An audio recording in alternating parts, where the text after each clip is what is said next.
for me, I was like, okay, I just really don't want them to unsubscribe because like that just takes them completely out of the funnel. And then we have to start from scratch. But we sort of realized that like if they're unsubscribing because of that, they were never for us in the first place. So sort of just realizing Hmm. they're unsubscribing, they were never going to become a customer anyway, or somebody who was like a loyal follower of us anyway.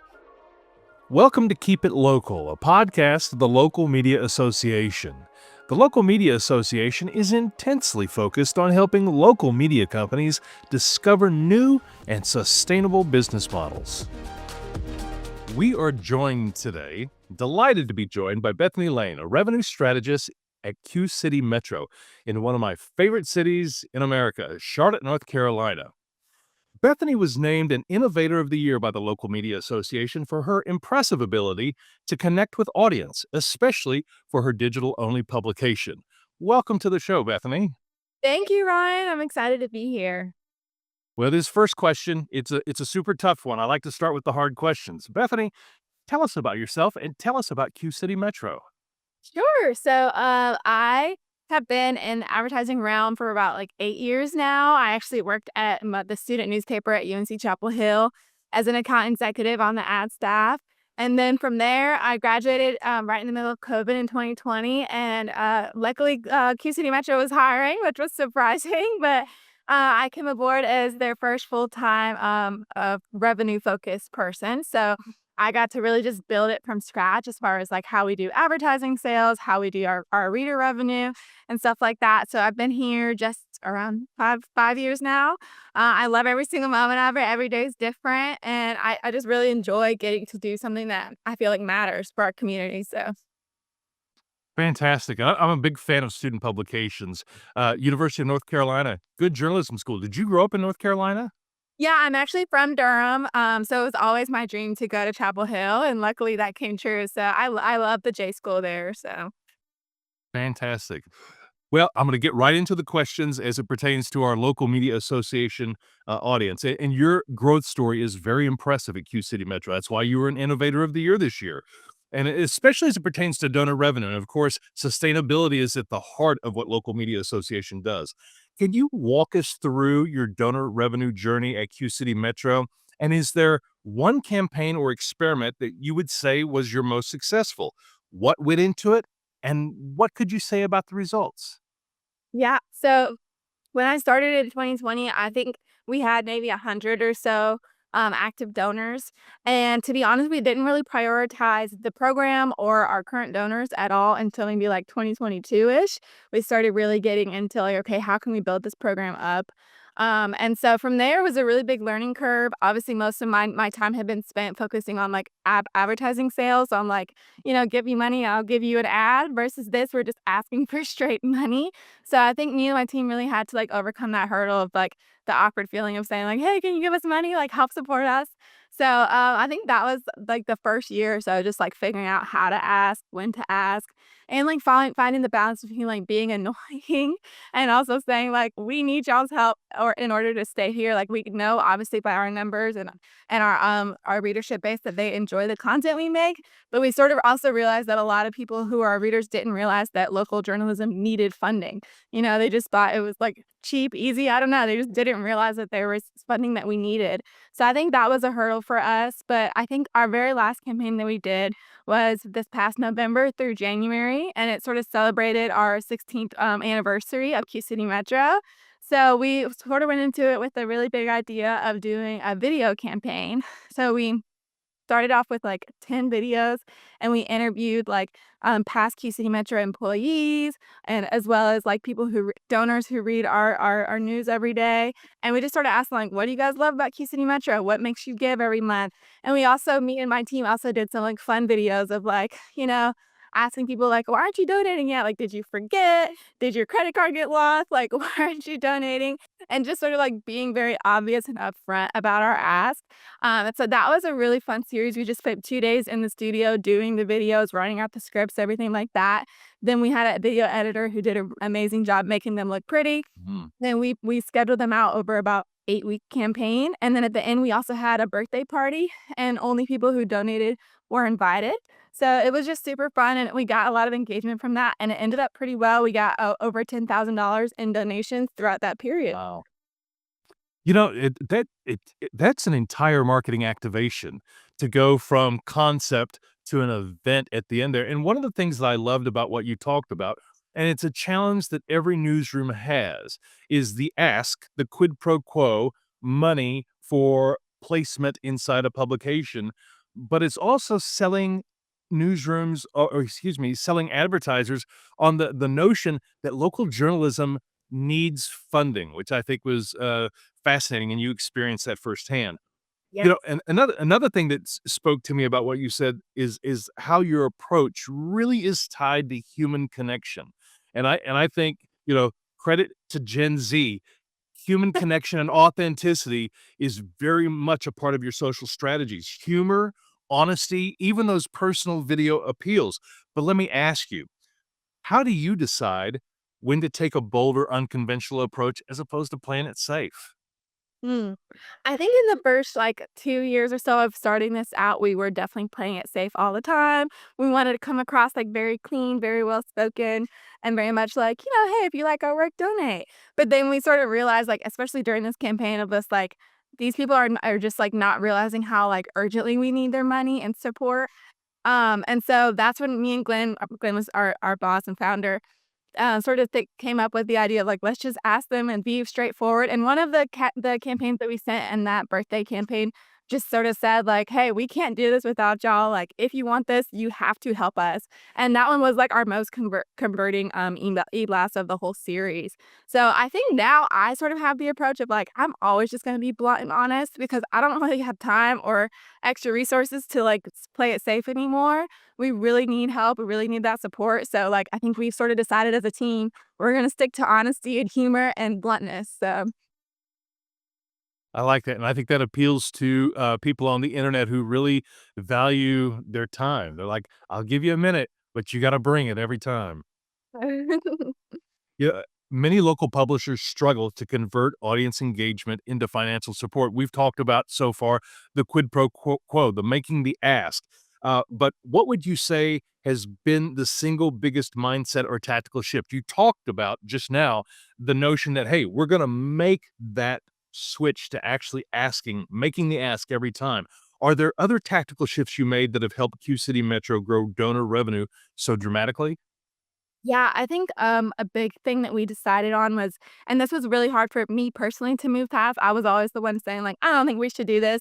But, we sort of just came up with the idea of, like, okay, every single day at our newsletter, we're gonna have an ask, and we're also gonna send out, like, we usually do it monthly, sometimes more often, just, like, another ask, an e-blast to all of our readers. And for me, I was like, "Okay, I just really don't want them to unsubscribe," because, like, that just takes them completely out of the funnel, and then we have to start from scratch. But we sort of realized that, like, if they're unsubscribing because of that, they were never for us in the first place. So sort of just realizing if Mm. they're unsubscribing, they were never gonna become a customer anyway, or somebody who was, like, a loyal follower of us anyway.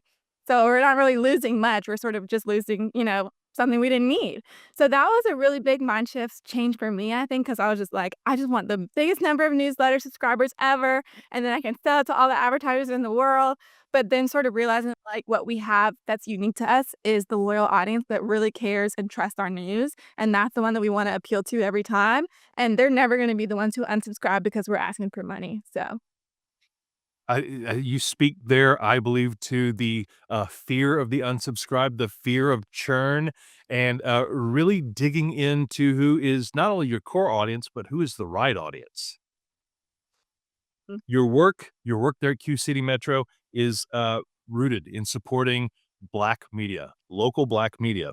How do you think audience engagement and funding strategies differ for culturally specific publications? And what advice would you give others serving similar communities? Yeah, I think it's different because of one, obviously the inequities. We don't have our readers don't have the same resources readers of other publications might have.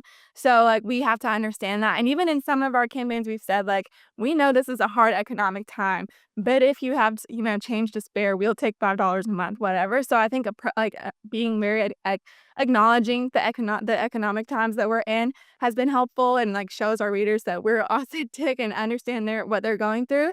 But also for us in particular, like we're about to launch a summer campaign to say like, hey, we want to hire some interns this fall, like help us fund that. But we also are going to say like we don't want to just hire interns, we want to hire interns from HBCUs, and we know that core, like a meaningful things for our readers is to see that like we have a lot of readers who went to HBCUs, support HBCUs, so to see that we're hiring from them, I think will really like inspire them to donate. That we get tons of HBCUs advertise with us every single like week. So I think just like pulling on what works for your audience has sort of been like something that we've gotten to use in the past and has seen like performs well. Just like we know that like some headline that says black owned business XYZ performs way better than other headlines. So we know it works well. And so we try to like pull on those. We're also asking for money to sort of show that like, hey, we're in this too. We understand what's important to us and important to you guys. So Yeah, and right now, with the economy the way it is and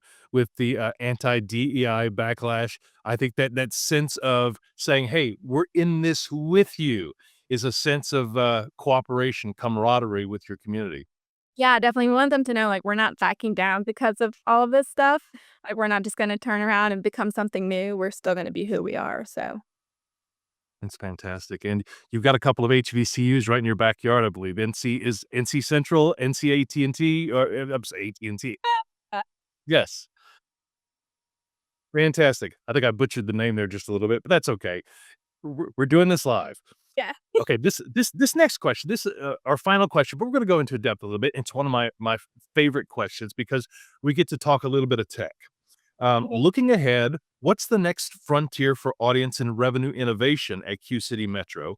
Anything you're excited to test or build in the coming year? And that might mean, are there any new technologies, anything with AI you're doing, anything like that that's on the horizon that you can talk about? Yeah. Um, I think a lot of newsrooms are doing this. I've seen this across the board is having like the AI read the article, but like in a human voice, and it has like music in the foreground and stuff. We're doing that more. We're trying to play with that and see like if we can make like playlists that play all of our news from this past week or all the news related to Black business from the last month to sort of see how our readers respond. So we're playing with that. We're hoping we can get some engagement there and obviously some advertisers. Aside from that, like we're in like a Canva boosting program, so we're trying to figure out how we can Mm. use our graphics and appeal better to our readers on social media. We have a good social following, but none of us are like experts on social, so we want to figure out how to do that better. And then also we're trying to really dive into events. I know we started to talk about tech, but that's sort of something that we've seen too. It's just that like that's a good way that we can really like get our audience engaged and like loyal to us, but then also get some sponsorships in that way and ticket sales. So those are a few things that we're looking forward to in the coming years. Also, of course, looking forward to the economy going for the better. That would be great. But I think on that front, as far as like what we're planning on, audience and revenue wise, those are definitely some of the big factors at the moment. Do you have an event or anything that you can talk about just yet, or is there one in the books? Yeah, so, we did this one last year, but it's this same thing this year, this second year of the Low Country Food and Culture Festival. So, it's literally like a festival where it's a food festival, basically. We're bringing, like, chefs, from the Low Country area to create tastings, and we'll have, like, cocktails, wine, and beer, and then also, like, artists and vendors selling their goods. And so it's basically just, like, trying to show off the area of the Low Country to Charlotteans. And so it's not really like you would never think like a media organization would be doing something like that. It's not necessarily tied to journalism, but we've seen it could be like a moneymaker for us. And obviously, revenue is always top of mind for us to like help support our journalism. So that's one that it's books for September 13th. Tickets are already on sale for that. So that's something that like we've seen has worked well for us in the past. And we just got to think outside the box when it comes to revenue ideas. So Well, you've really tied into something. As a longtime journalist, we like to eat, and food is good. I mean, it's something that's the community. The community loves food. You would think more newsrooms would latch onto that. yeah. Okay, so I'm going to start a new tradition here in this episode of Keep It Local. I want to ask you: is there a podcast that everybody needs to be listening to? What are you listening to right now? I have been listening to yours. Aside from that, I'm listening to, something called Manager Tools. I became a manager, like, for the first time, like, 2 years ago, and I feel like I'm, like, just now really delving into, like, how to be a good manager, how to not, like, play the role, but, like, play it really well. So Manager Tools has been helping me sort of just, like, think through, "Okay, what should our one-on-ones actually talk about? Like, what should those look like? What's the best way to deliver feedback that's good and bad? And how often should I be doing each?" So just, like, stuff like that that I would have just never thought about before this has been really helping me, like, think through how to be a better manager and a better team player. So I really like that one. I think it's called Manager Tools. I get it on Apple Podcasts, so Fantastic. I think I'm familiar with that one because I think that may come from the Patrick Lencioni group, the table talk, the team. Yeah, that's good stuff. Good stuff. I will be sure and get a few links from you so we could put them in the show notes so that everybody can be not only become familiar with the event you've got coming up, but also that podcast you're listening to. oh, okay, awesome. Bethany Lane, Digital Innovator of the Year. Innovator of the Year. I'm not sure if digital was part of it, but you're an Innovator of the Year for Local Media Association for the past year, 2024, for your work at QCity Metro. I will tell you, I've visited the site several times. It's a great looking site. It's impressive work, and it's important work. It's really important work, and I thank you so much for joining us here on Keep It Local. Thank you, Ryan. This has been so fun. I'm excited to listen. This has been Keep It Local, a podcast of the Local Media Association. If you got value out of today's podcast, why not give it a review wherever you heard it and share it with a fellow journalist or an entire newsroom? Until next time, for Keep It Local, this is Ryan with the Local Media Association.